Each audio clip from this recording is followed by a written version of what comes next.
Coucou les amis et bienvenue dans ce nouvel épisode de la classe du professeur Doudou consacré aujourd'hui au mono.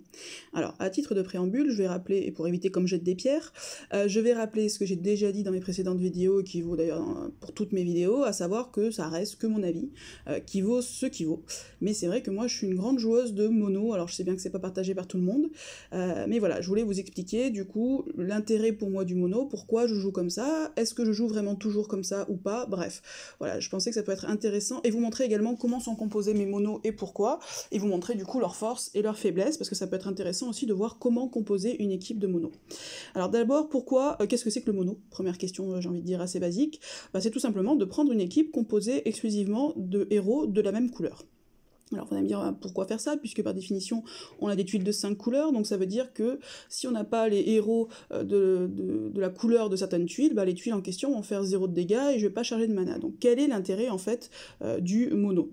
Le premier intérêt du mono, c'est qu'en fait vos tuiles vont avoir une force qui va être 5 fois supérieure à si vous attaquez en arc-en-ciel, puisqu'en fait chaque tuile va avoir la force de chacun de vos héros de la couleur correspondante. Donc par exemple si je fais un mono bleu, mes tuiles bleues vont faire 5 fois plus mal pour schématiser un petit peu. Donc ça, c'est déjà le premier intérêt du mono. À quoi ça sert du coup d'avoir des tuiles extrêmement puissantes?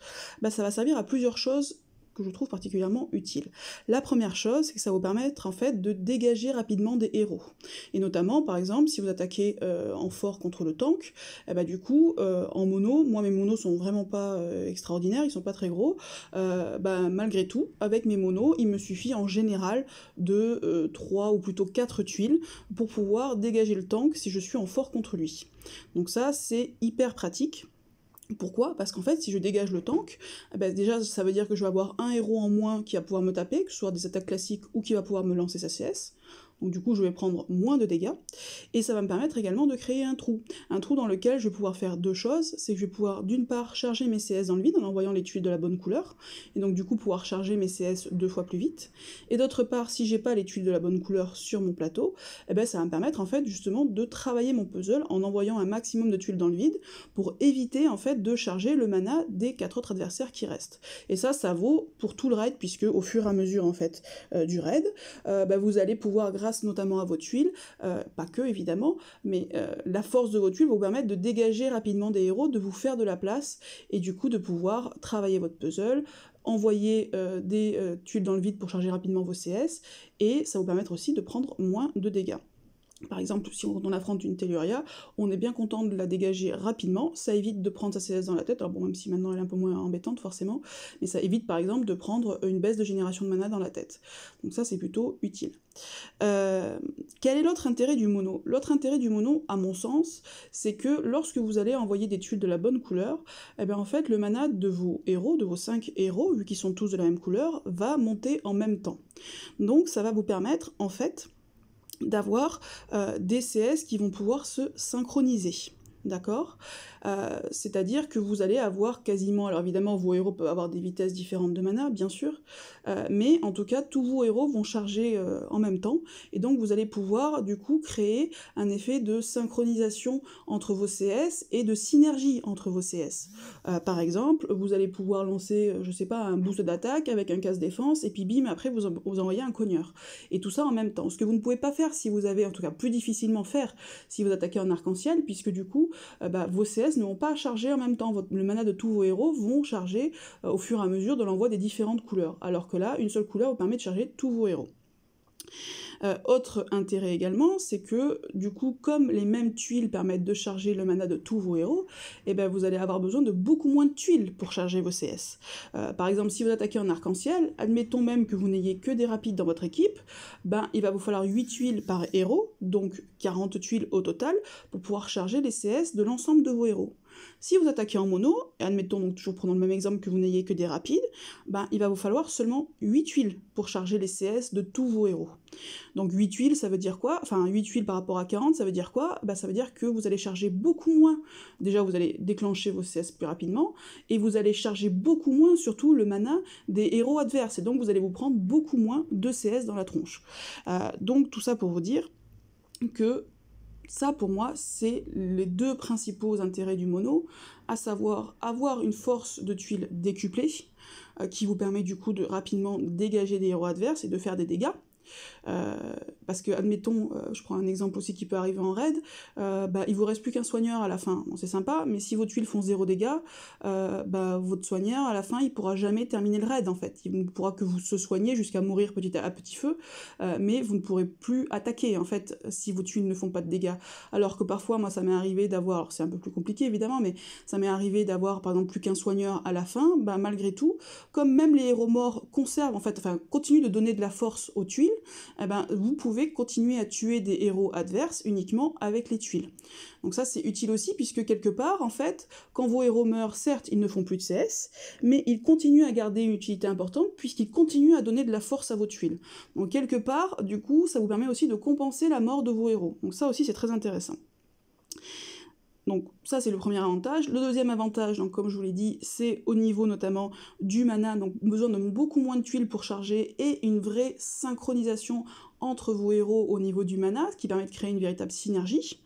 Et dernière chose aussi, et ce que je trouve intéressant, c'est que, alors c'est pas que le cas du mono, mais notamment, ça vous permet de véritablement construire vos teams, en fait, de les préparer à l'avance, et pour essayer en fait, d'optimiser vos teams. Alors parfois, quand vous attaquez en guerre un petit peu à l'instinct, j'ai envie de dire, comme ça se présente, du coup, vous êtes un peu sous le coup de l'urgence, vous réfléchissez moins, alors que là, quand vous construisez vos équipes à l'avance, vous allez pouvoir les réfléchir, y compris au niveau des troupes, vous allez pouvoir vous dire, je vais monter tel héros parce qu'il sera plus complémentaire avec mon mono que tel autre, alors que si vous faites pas ce travail-là en amont, et que vous attaquez d'une autre façon, alors c'est valable aussi pour le 3-2, ça, mais bon, mais par exemple l'arc-en-ciel, ça va être plus difficile à faire. Donc je trouve ça aussi pas mal de pouvoir, du coup, au niveau du mono, préparer en fait ces teams à l'avance.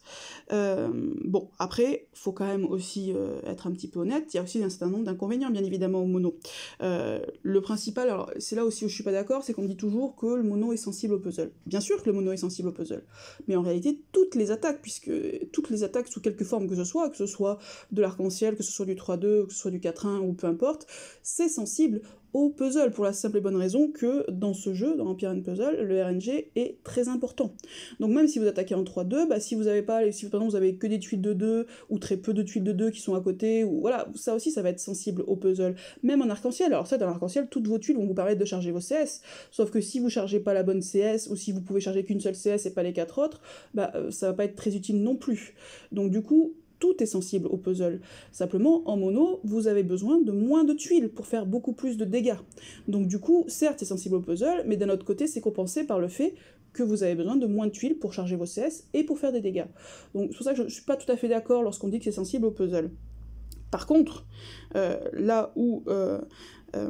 comment dirais-je là où je trouve qu'il y a un certain nombre d'inconvénients au mono qui fait que c'est pas la panacée non plus, c'est quoi? C'est que d'une part, du coup, quand vous commencez notamment, vous n'avez pas forcément tous les héros nécessaires dans la bonne couleur. Par exemple, vous allez être plus fourni en vert, vous allez être moins fourni en jaune, donc du coup votre mono jaune ne ressemblera pas à grand chose. Donc c'est pour ça que le mono, ça se construit, et c'est pas forcément toujours utile tout de suite. Autre chose, ça je vous l'ai dit, et je l'ai dit et redit au terminateur de ma team, je considère que le mono, notamment, n'est pas utile lorsque l'on fait des restes. Pourquoi c'est pas utile lorsque l'on fait des restes, et c'est même plutôt dangereux? Pourquoi? Tout pour la simple et bonne raison que quand on fait des restes, ça veut dire qu'on a déjà des trous dans l'équipe adverse. Donc on a déjà de quoi charger ses CS, donc on a déjà de quoi travailler son puzzle. De même, lorsqu'on fait des restes, qu'on est un Terminator, en général on a des petites équipes, même en mono. Donc du coup, on veut pas en fait envoyer, c'est-à-dire que certes vos tuiles vont faire plus mal que si vous attaquez un arc-en-ciel, sauf que si vous avez une petite équipe, je dis n'importe quoi, à 2006, et qu'en face vous avez une Telluria qui reste, vos tuiles, même si elles sont boostées par l'effet du mono, elles vont pas faire grand mal à Telluria. Par contre, en envoyant des tuiles sur Telluria, vous allez charger la CS de Telluria et vous la prendre dans la tronche. Donc, pour ça que je trouve que le mono n'est pas optimal pour faire des restes. Mieux vaut attaquer avec davantage de couleurs, où vous allez en plus avoir davantage de choix de héros, puisqu'en général quand on est plutôt Terminator, c'est qu'on a un deck un petit peu plus réduit, donc vous allez du coup pouvoir panacher vos héros, prendre des héros qui ont différentes utilités, et travailler votre puzzle en dehors surtout ne pas envoyer de tuiles, parce que c'est ça en fait, quand on fait des restes, on évite au maximum d'envoyer des tuiles sur les héros adverses pour éviter de charger leur CS, parce que un 5 étoiles, certes, même s'il n'y en reste qu'un, bon, on se dit que c'est pas très très grave, il va pas vous faire très mal, sauf qu'un 5 étoiles, comme par exemple, je prends un exemple Assassin, votre team, en fait, si elle déclenche, votre team, elle est morte. Donc, du coup, ça ne sert à rien d'envoyer des tuiles sur elle. Mieux vaut charger vos CS à côté, par exemple, prendre un petit casse défense comme un Valen ou peu importe, ou travailler, si vous voulez, par exemple, sur du Gunju pour essayer de contrôler le mana des adversaires qui restent. Voilà, mieux vaut composer son équipe, vous avez de la place pour travailler votre puzzle et pour charger vos CS. Donc, ça ne sert à rien de travailler en mono lorsque vous êtes sur des restes. Autre chose, par exemple, moi, sur les saisons, c'est-à-dire quand je progresse sur... bon, Atlantis, je l'ai fini, mais quand je progresse, par exemple, sur la saison 3, je n'attaque pas en mono.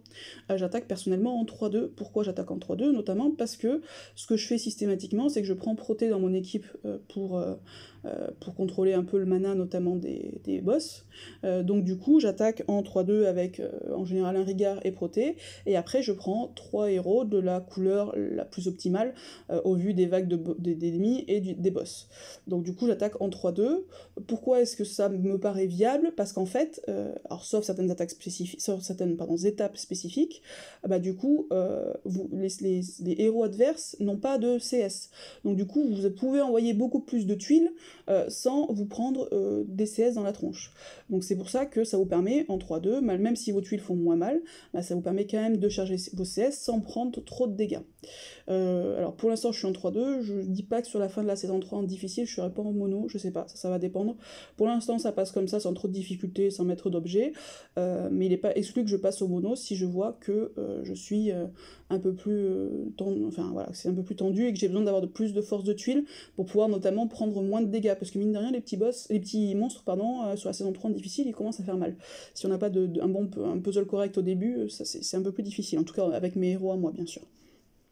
Donc voilà, donc le mono, moi je l'utilise en fait quand je l'utilise en raid, et je l'utilise en GDA, et j'utilise un event. Pourquoi en event? Parce que pour le coup, le but c'est d'aller vite, donc il faut que vous fassiez des dégâts, de gros dégâts, et pour faire des gros dégâts et aller vite, il n'y a pas 36 choix, il faut faire du mono. Mais sinon, par exemple la tour ninja, je l'ai pas faite en mono, alors même si probablement les derniers niveaux, alors j'ai pas fini, hein, mais si probablement les derniers niveaux je l'aurais fait je pense en mono, enfin quoique non, parce qu'avec les héros maudits je suis pas sûre que j'aurais eu de quoi, bref peu importe. Les quêtes en général, tout ce qui est bal masqué, etc., je les fais plutôt en 3-2. Les saisons, je progresse plutôt en 3-2. Donc voilà, le mono pour moi c'est surtout raid et GDA quand on n'est pas Terminator. Quand j'étais Terminator, je n'attaquais pas en mono. Pourtant j'avais largement de quoi puisque j'ai rapidement monté des teams de 3 étoiles, mais je n'attaquais pas en mono, je composais mon équipe en fonction des besoins, pour le coup je le faisais sur le vif, mais voilà. Ce que je vais faire maintenant, ce que je me dis que ça peut être pas mal, c'est du coup vous montrer mes équipes, pour vous montrer comment j'ai composé moi mes monos.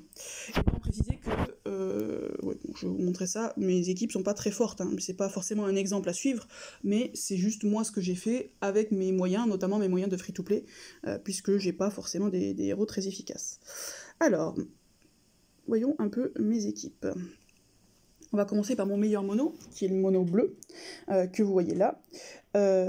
Pourquoi est-ce que ce mono-là est mon meilleur mono? Bon, déjà c'est celui qui a la puissance la plus élevée, mais à la limite, j'ai envie de dire, c'est pas forcément le plus déterminant. Pourquoi est-ce qu'il est efficace? Parce qu'en fait, j'ai une vraie synergie, notamment entre les CS de mes héros. Je m'explique. Là, vous voyez, j'ai 2 rapides, j'ai Missandra et Vela. Après, j'ai Kirill, Richard et Grim qui sont en moyen. Le gros intérêt de ce mono-là, c'est qu'en 8 huiles, je peux arriver, si j'ai un peu de chance au niveau de la CS de Missandra, à déclencher l'intégralité de mes héros. Pourquoi? Parce qu'en fait, Missandra, elle a une particularité au niveau de sa CS, c'est que elle peut ricocher. Et quand elle ricoche, elle donne du mana à tous les alliés. Donc, moi, ce que je fais en général, c'est quand j'ai déclenché Vela et Missandra, j'envoie immédiatement Missandra, en espérant qu'elle ricoche, et si c'est le cas, à ce moment-là, elle me charge Kirill et Grim et Richard. Donc du coup, après, je peux enclencher, donc je balance Missandra en premier, et après, je booste mon attaque avec Kirill, je casse ma défense avec Grim, j'envoie Vela, puis j'envoie, qui va faire des dégâts un petit peu à tout le monde et envoyer son dot, et j'envoie ensuite Richard. Alors attention, maintenant il faut faire attention à ça, il faut d'abord envoyer Vela, puis Richard obligatoirement, hein, puisque Richard casse davantage l'attaque que Vela, puisque depuis qu'elle a été nerf. Et ensuite j'envoie Richard. Et avec ça, mine de rien, j'arrive à tuer, alors je ne sais pas, mais j'arrive bien à tuer 1 ou 2 héros adverses, en plus des dégâts qui ont déjà été faits par les tuiles, hein, puisque ça veut dire que j'ai au moins envoyé 8 tuiles. Donc ça me permet de faire vraiment de la place sur mon puzzle, et de recharger d'autant plus vite mes CS, et du coup de rebalancer la sauce de la même façon, à savoir boost d'attaque, casse défense, et après j'envoie mes cogneurs. En plus, j'ai la chance de cette équipe-là, ce qui peut m'arriver parfois, c'est que là, pour le coup, il y a une chose qui manque dans mon équipe, si vous avez remarqué, c'est en fait quelqu'un qui va dispel. C'est-à-dire soit qui va enlever les bonus adverses, soit qui va enlever les malus de mon équipe. Et pour ça, ce que je fais de temps en temps, alors ça, il faudrait que je vous voie d'ailleurs, ce que je fais de temps en temps, c'est que j'enlève en fait mon Grim, et je le remplace, j'ai 2 Sonia costumés, et donc je les remplace quand j'en ai besoin, en fonction de l'équipe adverse, je le remplace par une Sonia avec ou sans costume. Donc du coup, c'est une équipe où j'ai vraiment, j'ai envie de dire, un peu tout ce qu'il faut, boost d'attaque, casse défense, dispel, cogneur, etc., etc. Sachant que je peux également utiliser Kirill avec son costume, éventuellement, puisqu'il fait casse def et casse attaque. Alors j'avoue que je le préfère avec son costume, déjà parce que les emblèmes en fait font que, je les ai mis en fait au moment où j'avais pas encore son costume. Donc font qu'il est très costaud avec costume, mais beaucoup moins, sans costume, pardon, mais beaucoup moins avec. Mais au-delà de ça, j'aime bien parce que, mine de rien, quelque part, ça fait un peu dispel Kirill, puisque si vous avez une baisse d'attaque ou une baisse de défense, et si vous envoyez votre Kirill, du coup, ça va vous cleanser, et en plus, ça va vous booster. Donc c'est pour ça que j'aime assez avoir Kirill plutôt avec le costume, mais parfois on peut s'adapter. Donc ça, c'est mon premier mono, et le plus puissant. Mon deuxième mono, que j'aime beaucoup et qui pourtant est beaucoup moins puissant, c'est celui-ci. Alors, il est incomplet, il manque des héros, mais bon, j'arrive pas à les avoir. Mais il est très utile, pourquoi ? Parce qu'en fait, c'est un mono qui est extrêmement rapide. Et du coup, là, j'ai vraiment toutes mes CS qui sont synchronisées quasiment, puisque j'ai Kingston Lyanna et mes 2 Kainmon qui déclenchent en 8 tuiles, et mon Mélandor qui, grâce à son costume, et notamment, enfin, il a aussi les emblèmes, mais surtout à sa troupe mana, peut déclencher du coup en 9 tuiles. Donc en général, en 3 matchs, en fait, j'ai tous mes héros qui sont lancés, ce qui me permet de quoi ? Ça me permet de Mélandor, du coup, dispel éventuellement les bonus, et surtout me soigner, et me donner un gros boost de défense. Et après, j'ai 3 cogneurs. Alors, j'ai Kingston, évidemment, c'est mon héros principal, qui est extrêmement utile, puisque il tape fort, et il baisse énormément l'attaque adverse, donc quelque part, indirectement, il protège. Donc du coup, j'ai une augmentation de défense et une baisse d'attaque adverse, donc ça veut dire que les héros en face me font quand même beaucoup moins mal. Juliana qui est une grosse cogneuse, et après j'ai mes 2 Kainmon qui vont dispel également, et qui vont faire des dégâts, bon à leur hauteur, hein, mais bon, j'ai pas d'autre chose, donc voilà. Donc ça me permet en fait avec ça de dégager, on va dire, avec 4 cogneurs comme ça, de dégager n'importe quel héros en face, même si ça m'oblige à utiliser beaucoup de CS, mais bon, quand on n'a pas de gros cogneurs non plus, on est obligé de faire comme ça. Évidemment, il me manque des choses dans ce mono-là. Qu'est-ce qui va me manquer ? Déjà, il me manque quelqu'un qui va cleanser, c'est-à-dire qui va dispel les malus de mon équipe. J'aimerais bien avoir le bonus, notamment le costume de Kaidmon pour ça. Donc ça, je ne l'ai pas. Donc ça, c'est plutôt gênant, notamment forcément aujourd'hui avec tous les dots qui sont appliqués et les effets négatifs type Gravemaker, Telu, Vela, etc. etc. Ça, c'est vrai que c'est quelque chose qui manque énormément à ce mono-là. Donc c'est un mono qui est très explosif, mais qui peut se faire bouffer par des dots parce que du coup, j'ai rien pour les enlever. Il me manque également aussi fatalement un casse-défense. Donc ça, j'adorerais avoir Almur. D'ailleurs, je mets toutes mes gemmes sur Valhalla pour avoir Almur. Mais bon, forcément, en free-to-play, on peut pas faire non plus des milliards d'invocations. Mais ça serait un énorme... Parce que du coup, si je mets Almur plus Kingston plus Lyanna plus Kaidmon, là, c'est plus 1 ou 2 héros que je vais buter, mais je pense bien peut-être 2, c'est sûr, et probablement 3.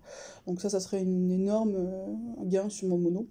Donc voilà, il manque clairement un dispel in, parce que du coup, j'ai 3 dispels adverses. Donc ce qui est bien, mais honnêtement 3 ça fait beaucoup, c'est pas forcément utile. Alors ça peut être utile 2 des fois notamment pour un héros auquel je pense, ça peut être utile 2 dispels pour quand on affronte notamment, que j'aime pas du tout, Chevalier Noir. Parce que Chevalier Noir, en fait, la première fois que vous avez dispel, il va focaliser sur lui, puisqu'on ne touche pas les autres. C'est l'un de sa compétence spéciale. Donc 1, vous allez enlever du coup ce focus sur lui, et 2, vous allez enlever le bonus d'attaque qu'il donne à tous les alliés. Donc pour lui, pour le coup, avoir 2 dispels c'est utile, sinon en général un seul suffit. 2 ça peut être bien si l'un de vos héros se fait buter, mais sinon c'est 3 en tout cas, c'est beaucoup trop. Mais bon, j'ai rien d'autre en l'occurrence, j'utilise plus comme cogneur. Ensuite, alors ça c'est un mono qui commence à être un peu efficace, mais qui manque cruellement au niveau des CS, il n'est pas très percutant, quoi. Pourquoi est-ce qu'il commence à être efficace? Notamment depuis que j'ai eu Tiburtus costumé, avec sa troupe mana, que je peux déclencher en 9 tuiles. 9 tuiles, pourquoi c'est efficace? Parce qu'en fait, du coup, je peux le synchroniser avec Obakan, qui sinon fait, on va pas se mentir, 0 dégâts. Donc du coup, ça me permet, grâce à ça, d'optimiser un peu les dégâts d'Obakan, de faire en sorte qu'il fasse un chouille plus mal, même si bon, c'est pas la panacée. Voilà. Après, par contre, quand j'arrive à avoir 10 tuiles, c'est un mono qui, mais faut-il les avoir? C'est un mono qui, je trouve, assez efficace, puisque j'arrive à casser la défense de tout le monde, je fais quand même quelques dégâts avec Obakan, je peux en achever un grâce à Domitia, et après, en fait, j'ai Rigard et Proté qui me permettent de temporiser, notamment Proté que j'adore, évidemment, qui me permettent de temporiser, puisque ça va me bloquer le mana des héros adverses, en tout cas de 3 héros adverses, et du coup, ça me permet de faire remonter des tuiles et de temporiser un peu, plus le soin de Rigard. Ce qui est bien aussi dans ce mono-là, c'est que j'ai donc un casse-défense, j'ai un dispel qui va cleanser, à savoir Rigard, et j'ai un dispel qui va enlever les bonus adverses, à savoir Domitia. Même si c'est que sur 3 persos, en général, c'est déjà suffisant. Donc du coup, j'ai quand même, et j'ai un contrôle de mana par le biais de Proté. Donc c'est un mono qui est assez équilibré, parce que j'ai pas mal de compétences différentes dans mon mono. Après, la grosse difficulté, c'est que j'ai personne vraiment qui tape. Donc ça, c'est un peu mon problème. Mais bon, en l'état, en tout cas, j'ai que ça. J'aimerais beaucoup aussi avoir Rigard costumé, puisque ça me permettrait du coup notamment de dispel plus rapidement. Donc je pourrais du coup mettre ma troupe mana soit à Rigard, soit à Tiburtus, en fonction de l'équipe adverse. Donc ça serait pas mal. Mais bon, ça veut pas venir non plus. Mais c'est un mono qui reste quand même assez efficace. La difficulté, et c'est pour ça que je préfère mon vert, c'est qu'il est plus lent. Donc, quand on a des équipes notamment avec pas mal de 4 étoiles, ce qui est mon cas, on a besoin d'autant plus de rapidité puisque vos héros ont tendance à mourir beaucoup plus vite. Donc plus vos équipes sont faibles, plus vous avez besoin de rapidité. Ensuite, donc ça c'est mon équipe, pas forcément la meilleure, mais celle que j'utilise le plus, puisque forcément avec Télu, on est bien obligé. Alors il y a quand même de bons héros dedans, puisque j'ai Grazul qui est... alors au niveau du soin, c'est plutôt anecdotique. Par contre, son effet de bloquer toutes les effets négatifs, ça c'est vraiment génial. En plus, je peux la déclencher en seulement 6 tuiles, puisque j'ai une troupe mana 11 dessus. Donc ça, c'est extrêmement pratique, c'est-à-dire qu'en 6 tuiles, je peux la déclencher, et si je les envoie 3 tuiles dans le vide, ça suffit également à la déclencher. Donc en général, en fin de raid, je peux quasiment... pas tout le temps, mais je peux... Alors son effet dure que 2 tours, mais comme il suffit de 3 tuiles dans le vide pour recharger, je peux quand même avoir très longtemps le blocage de tous les effets négatifs adverses. Ensuite, c'est une équipe qui, bon, j'ai pas de gros cognards dedans, ça c'est aussi ma difficulté, hein, j'adorerais avoir une Marjana, mais bon, ça veut pas venir. En revanche, j'ai quand même une certaine complémentarité entre mes héros, puisque j'ai Boldusk qui va booster l'attaque, j'ai Faucon qui va baisser la défense contre le feu, et après j'ai Scarlet qui va du coup faire quelques dégâts, pas énormes mais bon, c'est toujours ça de prix, qui va avoir de gros dégâts de tuile, donc ça c'est cool, et qui va aussi indirectement protéger ma team, puisqu'elle baisse l'attaque adverse. Et après j'ai Elena, qui va intervenir pour le coup dans un second temps, puisque elle est lente, contrairement aux autres, même si je lui ai mis une troupe niveau 17, qui va intervenir dans un deuxième temps pour faire un chouille plus de dégâts.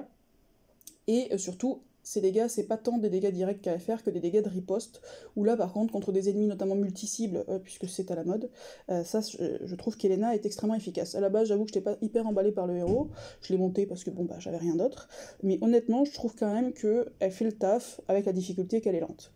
Donc ça c'est un peu le problème. Je l'ai placé entre Faucon et Scarlet exprès. Pourquoi parce qu'en fait, ce sont deux héros qui ont peu de défense. Et donc du coup, ça lui permet de prendre... Ils prennent plus de dégâts, et donc, par définition, elle renvoie également plus de dégâts, donc ça me permet d'optimiser également son renvoi de dégâts. Donc grosso modo, c'est un mono qui fonctionne... Alors, quand Faucon meurt, j'avoue que c'est un peu plus difficile, parce que du coup, je fais beaucoup moins de dégâts, mais c'est un mono qui fonctionne par le biais notamment déjà de la survivabilité, je vais y arriver, qui est donnée par Grazul et Boldusk. Boldusk, à qui j'ai mis une troupe mana 5 et qui du coup grâce à son costume peut déclencher en seulement 9 tuiles, donc ça aussi c'est hyper pratique.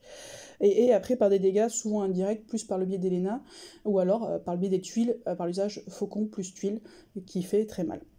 Mais bon, c'est un mono à qui me manque évidemment pour qui me manque des choses. J'ai pas de cogneur, j'ai pas de dispel, ni alors le dispel à la limite sur mes héros à moi pour cleanser. Bon, ça j'en ai moins besoin puisque j'ai Grazul qui fait un peu cet effet-là, c'est-à-dire qu'elle empêche, elle, d'avoir des dots et des effets négatifs, donc quelque part c'est même mieux qu'un dispel. Par contre, j'ai personne pour lever notamment tout ce qui est bonus adverse, donc ça c'est aussi une difficulté.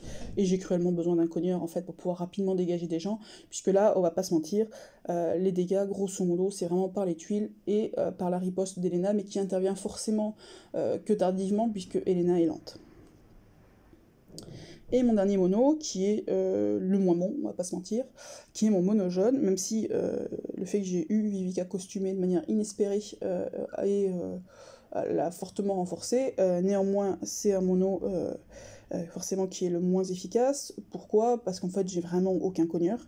Alors malgré tout, quand j'arrive... Alors le problème de Vivica costumée, c'est toujours pareil, c'est que elle est lente, donc du coup, il faut qu'elle arrive à déclencher. Par contre, quand j'arrive à lancer Vivica costumée qui casse la défense adverse, plus Brume qui casse la défense adverse contre les CS, ben mes Chao arrive quand même à faire des dégâts. Donc ça, c'est plutôt intéressant. Et c'est un mono qui sinon est basé exclusivement, pour le coup, j'ai quasiment rien à part ça, qui est basé exclusivement sur le contrôle de mana adverse. Puisque je n'ai pas de... Alors j'ai un casse-défense, mais je n'ai pas de cogneur, parce que mon Chao, c'est pas vraiment un cogneur, hein. Je n'ai pas de cogneur, alors, ce qui est bien avec Vivica, c'est que je peux utiliser avec ou sans costume. Si vraiment j'ai trop de dots en face, j'utilise avec costume pour qu'elle cleanse, donc ça c'est bien. Et s'il n'y en a pas, à ce moment-là, j'utilise plutôt... si j'ai des dots, enfin des gens qui envoient des dots en face, j'utilise, sans son costume, puisqu'elle va cleanser. Et inversement, s'il n'y en a pas trop, à ce moment-là, ou si par exemple j'ai de la riposte ou des choses comme ça que je veux enlever en face, à ce moment-là j'utilise avec son costume, puisqu'elle va du coup dispel les bonus adverses. Donc ça c'est bien, ça permet d'avoir de l'adaptation en fait sur le mono. Après ce qui est pas mal aussi, c'est que c'est un mono quand même, avec Brume et les deux Chao, qui est relativement rapide et qui me permet assez rapidement de contrôler le mana adverse pour essayer de temporiser et les tuer petit à petit. Après, bon, on va pas se mentir, si j'avais un June, ça serait pas mal. C'est mon mono le plus faible, mais bon, qui commence, grâce à Evica notamment, puisqu'avant je l'avais pas, à prendre un petit peu forme. Donc ça, c'est plutôt pas mal. Donc voilà, donc ça c'était mes équipes de mono que je voulais vous montrer, qui sont pas optimales, qui sont évidemment faites avec les héros que j'ai réussi à avoir, mais voilà, je voulais vous montrer un peu leurs forces et leurs faiblesses, pour que vous puissiez après de votre côté voir un peu comment fabriquer vos propres monos. En résumé, voilà, ce que je voulais vous dire, c'est que le mono, moi je reste assez persuadée qu'en raid et en GDA, quand on veut taper des équipes qui sont plus fortes, beaucoup plus fortes que les siennes, je pense que c'est la seule méthode viable. Encore une fois, moi c'est des équipes, donc vous voyez, qui sont quand même pas extraordinaires. Bon, bah néanmoins en GDA, je suis obligée en général d'attaquer des adversaires qui sont quand même souvent à 4005, 4006. Bon, bah clairement, avec des équipes à 3007, hein, si j'étais sur du 3-2, j'arriverais jamais à faire quoi que ce soit. Même pas à détanker. Là, avec ces équipes-là, j'arrive, bon, parfois à faire des OS, et si j'arrive pas à faire des OS, au moins à faire, alors, sauf cas particulier, ça peut arriver d'avoir 0 puzzle, mais ça arrive également en 3-2, hein. J'arrive quand même à faire du vide, et du coup à ouvrir ensuite la voie pour des Terminators qui vont pouvoir faire des fermetures. Voilà, donc c'est ce que je voulais vous dire. Ah oui, quand même, je pense qu'il y a, encore une fois, plus son deck évolue, plus on a de grosses équipes, moins le mono peut être utile. Là, comme je vous l'ai dit, moi, la particularité, c'est que je suis en free-to-play, donc j'ai des équipes qui sont pas extrêmement fortes, et or, je dois taper quand même des personnes qui sont assez puissantes en GDA. Après, si j'avais des équipes en 3-2 qui étaient à 4002, par exemple, ou 4003, peut-être que j'attaquerais en 3-2, ou peut-être en 4-1, j'en sais rien, j'ai pas essayé. Parce qu'effectivement, si vous avez des bons héros avec des CS qui peuvent être vraiment déterminantes, ça peut du coup vous permettre de survivre un peu plus longtemps. Moi, avec mes équipes, et notamment avec des 4 étoiles qui sont facilement tuées, j'ai besoin d'avoir d'être beaucoup plus percutante, d'envoyer beaucoup plus, et notamment, comme je vous l'ai dit, d'envoyer du coup des gros dégâts de tuiles et de charger rapidement mes CS. Et ça, il n'y a que le mono qui le permet. C'est pour ça que moi, c'est la forme d'attaque que je préfère, que j'ai commencé à faire des monos de 3 étoiles puisque je n'avais pas de 4 étoiles du tout au début avant d'avoir tous tous mes monos de 3 étoiles. Je continue d'ailleurs les monos de 3 étoiles, notamment par exemple sur la taverne, qui me permettent du coup d'arriver jusqu'au niveau 7, hein, mine de rien comme ça, donc ça montre aussi son efficacité. Et maintenant, je continue avec des monos donc de 4 et 5 étoiles mixées, qui me permettent quand même d'arriver à taper des grosses équipes, que sinon, honnêtement, avec les héros que j'ai, j'arriverai jamais en 3-2, ça c'est certain. 4-1 peut-être, il faudrait que je fasse des essais, mais j'y crois pas vraiment. Pour moi, au vu de mes équipes, il n'y a vraiment que le mono qui est viable. Voilà, bah écoutez, c'est ce que je voulais vous dire, j'espère que ça vous aura été utile. Allez, ciao les amis.